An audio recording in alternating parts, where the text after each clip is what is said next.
בעזרת השם, פרק ט"ו, פסוק י"ב.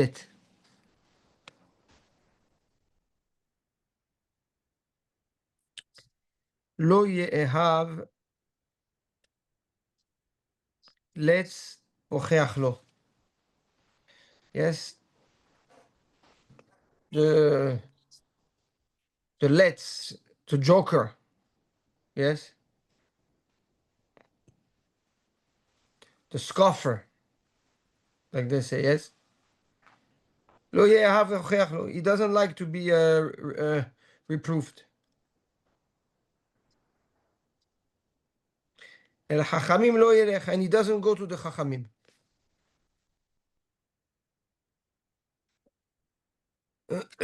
Says the Gaon, this is coming as a reference to another pasuk that we learn in Perek Tet. Al tocheach letz penis nacher. Don't reprove the scoffer because he's going to hate you. Ocheach lachacham v'yahevecha. But if you reprove the chacham, he will love you. Ten lachacham v'yachkam od. Give, yes, of that reproof to the chacham, and he will get even smarter. So the Gaon explains there are two pchinot. There are two dimensions, two facets to an interaction between two people and what you can do to help the person. One involvement is the tochacha, the reproof. You see someone doing something wrong, you have the obligation to go all the way to his house and reprove him and rebuke. That's one interaction. The other interaction is lelamed Torah. We have an obligation to teach Torah. But what is the difference between the tochacha and the limud Torah? That the tochacha, you have an obligation to be proactive about it and go and engage, so that you can be mekayem sur mera, so that you help the person going away from the bad. So because the person is in the negative, you have the obligation to pull him out of the negative. But when it comes to the lilmod Torah, to the positive, you don't have, the Chacham doesn't have an obligation to go to the student and teach him Torah. It's the opposite. The student has to come to the Chacham to learn Torah. But the Chacham does not go to the student to teach Torah.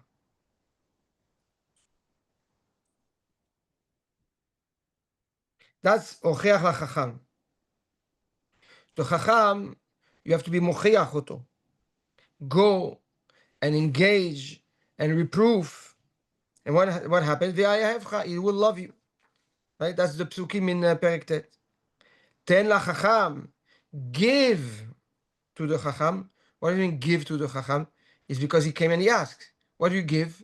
Because someone asked. You don't give because they didn't ask. So when the Chacham comes and asks for Torah, give him.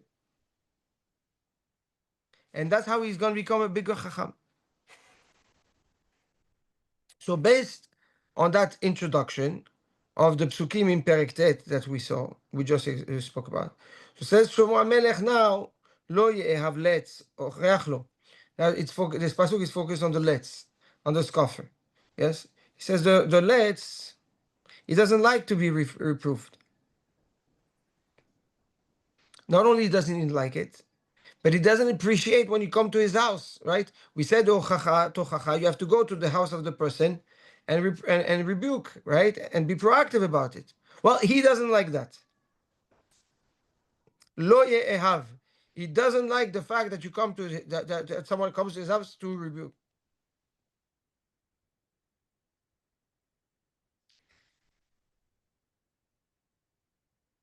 The let's edges his foolishness, his ability to turn everything to a joke in order to be socially important and relevant.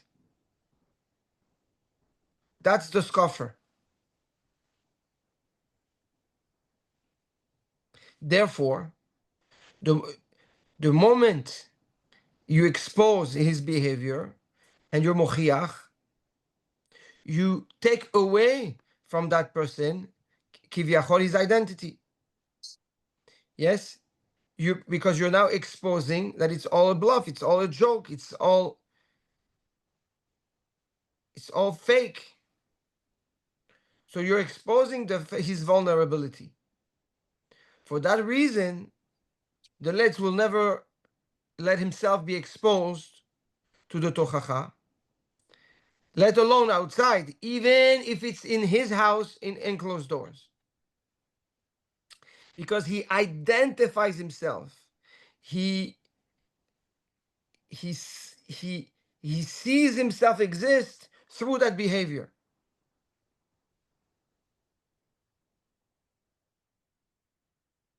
And not only that, el chachamim lo yelech. He's not going to go to the chacham to learn Torah. It's interesting. He doesn't say he doesn't learn Torah. He says he doesn't go to the chacham to learn Torah. So not only doesn't he learn the Torah, but even the effort to expose himself to chokhmah he doesn't do.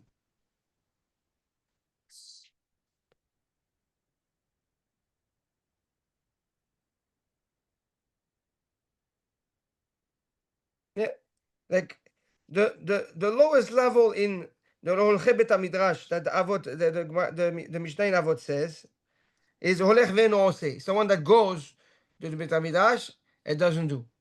Him lo holech ve'lo oseh.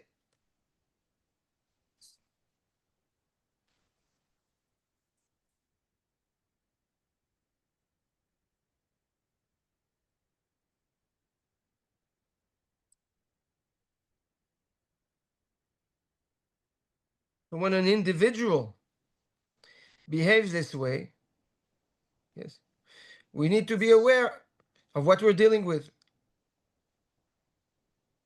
And it's one facet of the coin fuels the other. The fact that he doesn't learn and he doesn't want to learn and he makes sure not to be exposed to knowledge reinforces his leitzanut, reinforces his position as a scoffer. And the fact that he doesn't let anyone tochacha protects him or protects his identity from being exposed.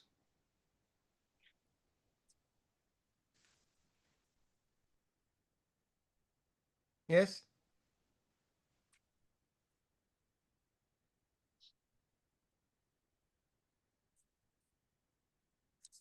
Pasuk Yud Gimel.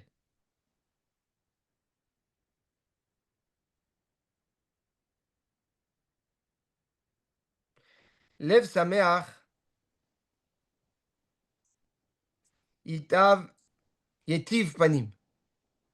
A happy heart brings happiness, a smile to the face.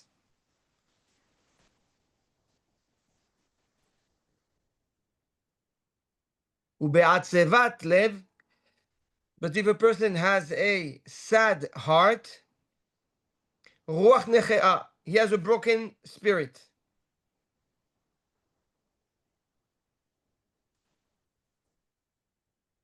So the Gaon here,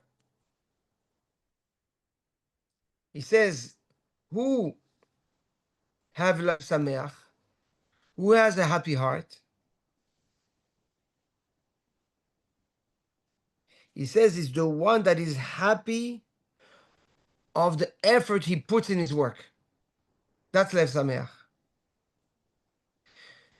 A happy heart is someone that appreciates the effort he invests in something, not in the outcome, in the effort. If you recall, That was the definition of simcha we spoke about in the past. So that's lev sameach.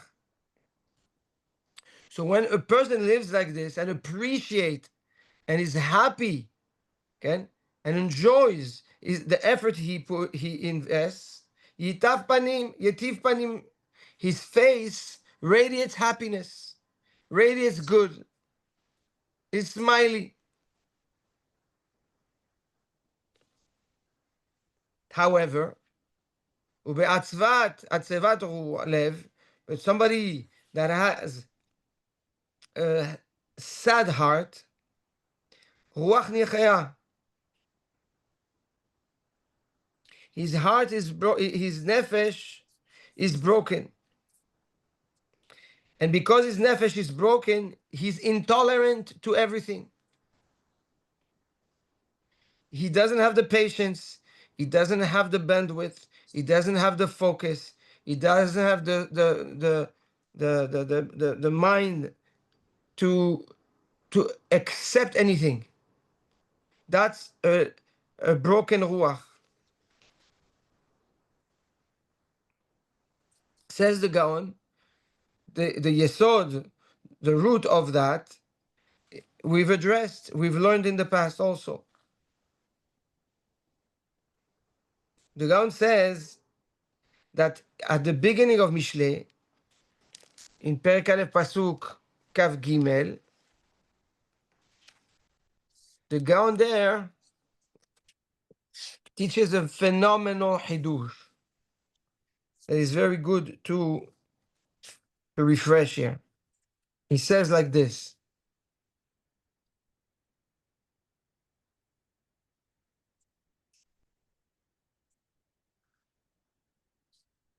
I want to read it because it's fundamental in life.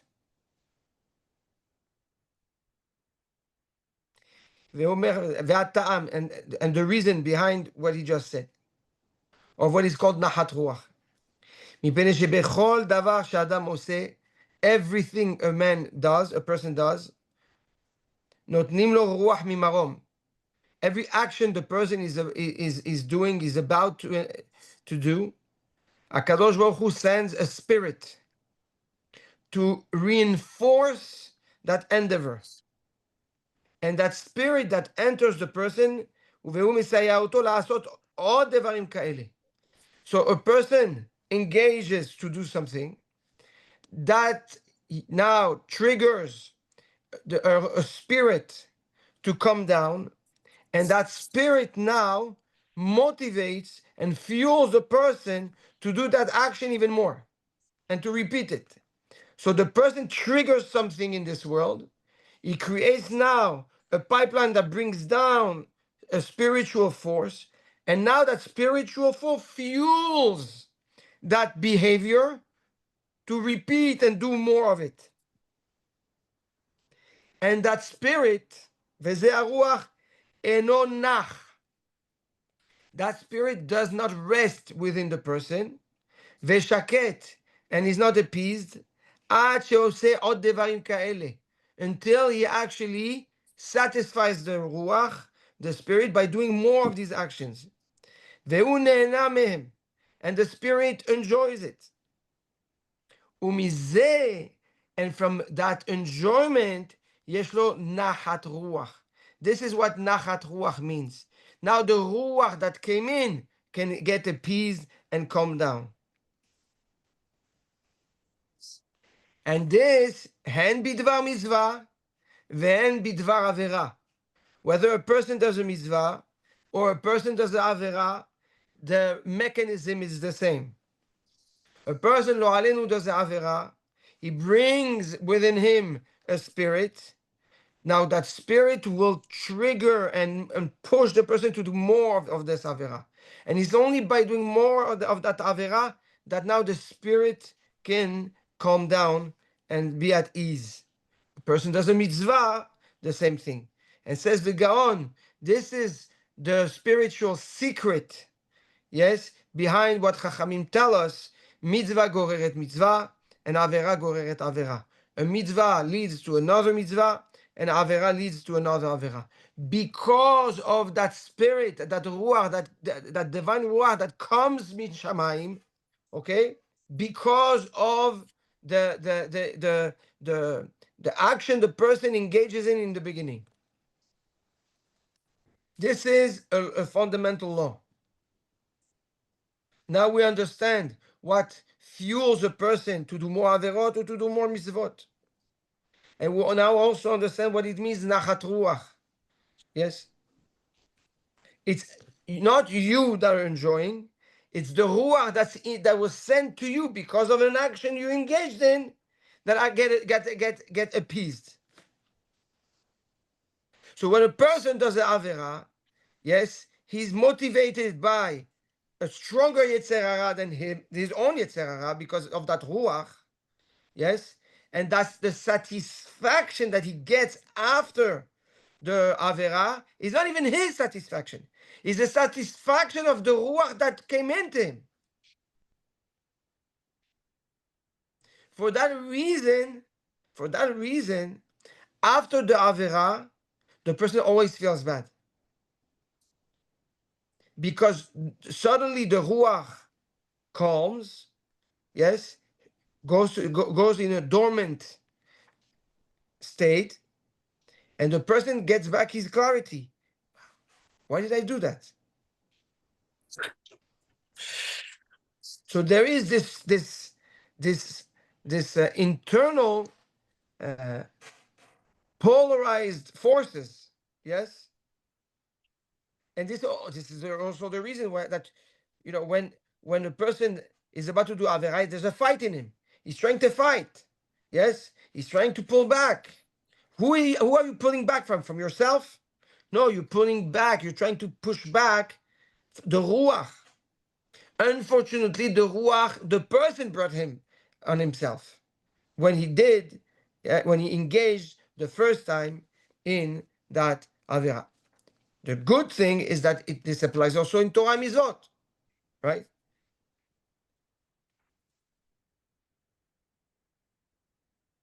Good. Based on that, the Gaon explains now another phenomenal yesod. He says that Shlomo HaMelech in this pasuk also reveals to us the approach one has to have for different parts of the Torah. And he says, and if you know how to approach the Torah with the right ruach, then you benefit from that Torah the outmost way. And I'll explain. The Yesod is clear? Yes? Okay. We have a Gemara in Masechet Sofrim. Masechet Sofrim is one of the Masechot Ktanot. In Perek Tet Zayin, Halacha Bet, the Gemara says the following: Beshem Rabbi Yehoshua ben Levi was one of the big Tanaim that were Baalei HaMusar. You find Rabbi Yehoshua ben Levi a lot when in the Midrashim also. He says like this: Rabbi Chanina ben Bar Papa says on the pasuk Panim bePanim diber Hashem. Hashem spoke to Moshe face to face, right? What does that mean, face to face? Panim is plural, right? Pan is one. Panim is two. Yes? So, panim el panim, two to two. So that means there were four faces. Yes or no? No manu, pan el pan. Pan is one facet. Never heard in singular. Huh? Yes. No, you can. But the face of an individual, you don't, because our faces changes all the time. Because our expressions changes, that's why we call it panim. But a facet, it's called a pan. A view, a face is called a pan. Yeah? The reason again why our face is called panim in plural is because we have many we have many faces. Yeah, we wear many masks. So Rabbi Chinena Bar Papa says that means that when Moshe spoke to HaKadosh Baruch Hu face to face, there were 4 faces. Yeah, panim, panim. So what are those 4 faces? It says like this: HaKadosh Baruch Hu taught Moshe Rabbeinu Mikra, Mishnah, Gemara, Agada. Mikra, Chumash, Mishnah, we know. Gemara, we know. Agada, we know.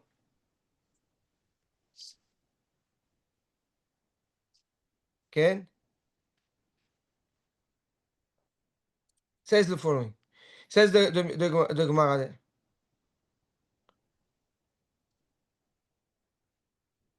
Panim shel Ema la Mikra. He taught, Hashem taught the Mikra, taught the Torah to Moshe with a face of fear. Ema. The Kisera Hamim explains, Panim Ema la Mikra. We know that all the Torah are names of HaKadosh Baruch Hu, holy names of Hashem. So if you open the Torah, you learn the Torah, like you read the newspaper, you're disgracing the name of HaKadosh Baruch Hu. So when you learn Chumash, when you read Pesukim of the Torah, you have to approach the Torah with fear, with awe, that HaKadosh Baruch Hu is revealing himself to you. You're saying the names of Hashem. Doesn't matter what pasuk you say the names of HaKadosh Baruch Hu, the holy names. So how can you say the name of HaKadosh Baruch Hu and say psukim when you're picking your nose or you're not sitting properly? Doesn't work. So says Rabbi Chinina Bar Papa, okay, if you want to learn the Chumash and you want the Chumash to stay in your heart, and that's what the Kisei Rachamim says, כן? העומד באימה לכבוד התורה, עטיה זכירה גדולת התורה. That's how you remember the Torah. You remember the Chumash by approaching the learning of Chumash, the learning of the Torah, with awe, with fear, with respect. That's one pan. The second pan, panim benoniyot la Mishnah. Benonit, I guess Benonit is a middle, right? Like a mixed face for the Mishnah. What does that mean? Mishnah is the bridge between the Torah, the Miktav, and the logic in the Halacha. Yes, it's like a summary. The Mishnah is a summary of the practical halachot of what we learn from the Torah. So it's close to the Torah, but it's also close to the logic. So you have to approach it with awe, but not as much awe as the Torah, but also not only but with logic. Yes, but not thinking that you know everything in the Mishnah and only use your logic, because if you only use your logic in the Mishnah, you're going to misunderstand the Mishnah, because the Mishnah is explained with the Gemara. So you need this balance between the awe and the fear of the Mikra and the logic of the Gemara. That's Mishnah. The third pan, okay, panim sohakot lehashas. When you're coming to learn Gemara, you have to be happy. You have to have a smiley face. How is that? Because when you're happy, you have Yeshuv Da'at. When you're happy, your mind is at ease, is at peace. And when your mind is at peace, you can actually dive into the Gemara and learn in depth. But if your mind is not at peace, how can you start dwelling in the depth of the Gemara? It's not possible. So you need the pan, you need the face of the happiness to have Yeshuv Da'at. So now you can learn the Gemara in depth the proper way. And finally, the fourth pan, Panim Masbirot La'agada. When you're coming to learn Agadot, which are Remazim, it's messages, hidden messages, you need Panim Masbirot. What are Panim Masbirot? You need Sevara. You need logic. You know, because through your logic, you can break down now the remez. You can and understand, bring out the message. That's the bina, right? You hear something, but you understand what's hidden in it. So when it comes to Agada, you need the bina, you need the sevara. Good. Comes the Gaon on that Gemara and says, now we know how to approach and how to awake the Ruach at each time. When you learn, because if you approach and you learn your Mikra with Ema, so you bring within yourself a Ruach of Ema that will now learn Chumash be'ema. When you learn your Mishnah with the Panim Benonim, so now you bring within yourself the Ruach, yes, that will push you to learn Mishnah with a spirit of Benoni. Same thing with the Gemara. If you have your Besimcha, and you have Nahat Ruach, and you have Yeshuvat Da'at, you bring now the Ruach of Yeshuvat Da'at, so that you can now approach and learn Gemara in depth. And so too with the Agadah. And he says, this is what Shlomo HaMelech tells us. Lev Sameach Yatif Panim. When you have a happy heart, yes, it brings happiness to the face. Because when you have a happy heart, yes, that means that you brought the ruach that's in you shines and now makes you happy because now you benefit from that leftov. Yes, it yields more good. But chalila be'atzvat lev, when somebody has a broken heart, has a sad heart, sorry, it's because his ruach is broken. His ruach is broken. And because his ruach is broken, because of his sadness, that's the ruach that he brought. He brought within him a broken ruach. So now a broken ruach, because it's broken, does not have the ability and the bandwidth to approach a situation with clarity, with the right mind.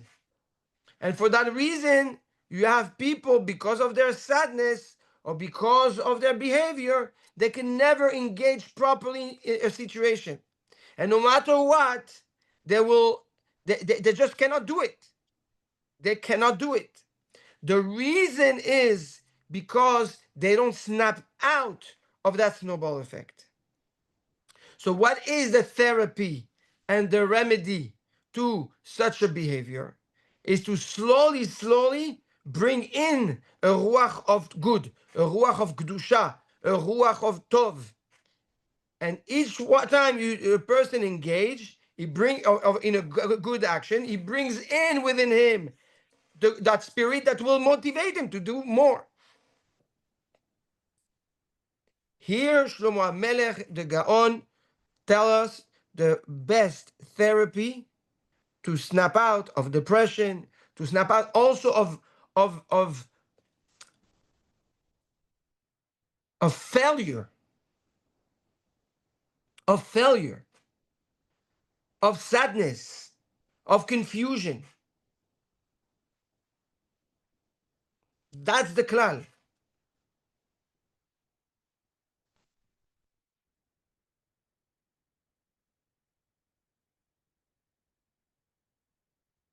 Okay? Rob, this is the technical answer. The technical answer why when something happens, the Rab tells you go to study Torah. Correct. Absolutely. Doesn't matter what you do; it will infuse you good ruach. Now you have good ruach, and that ruach starts kicking in. That's absolutely. To us, it makes no sense. The Yeah, guy's no this problem. sense. What do you mean you go to learn Torah? What does one have to do with it? It doesn't have to. All we want is to trigger that snowball effect of good. Andy, there's some great 15, 20 seconds snippets from this shoe that we can put together. This is going to be amazing. 100%. A lot of them. Pasuk Yud Dalet. Lev Navon, pretty straightforward. Lev Navon, Yevakesh Da'at. A wise mind, a wise heart, will ask, will seek knowledge. Ufiksilim yir'e ivelet. But the mouth of the duller pursue ivelet, folly. The Gaon says, Yashar ve'la'inyan. Whoever has bina in his heart, whoever develops his bina, he has navon. He has a heart that is navon. So his bina will make him want learn more that, get more bina, get more chokhmah. So he's going to be mevakesh the da'at, and he's looking to acquire it. He doesn't just wait for it to come. He goes get it. Like we said, the student goes to the chacham. So somebody that has a heart of bina, that has a heart with discernment, he knows that he needs the da'at. He knows that where he belongs. So he's going to go proactively and get it. Upiksilim yir'e ivelet. But the ksil, not only that he in his heart he has always ivelet, he also has folly, but in his mouth he speaks folly. That's ir'u. That's what I mean. He pursues because he's such a fool and so empty that even when he opens his mouth and he talks, yes, he creates also ivelet. He creates emptiness. He creates folly. That's what he means. He pursues it. If it's only in him, it's a potential. But because that's all there is, he turns that potential into a reality, and that's what makes him pursue it.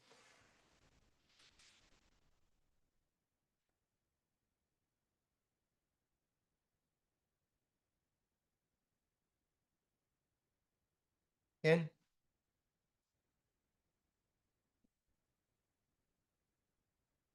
So we will hold here Be'ezrat Hashem.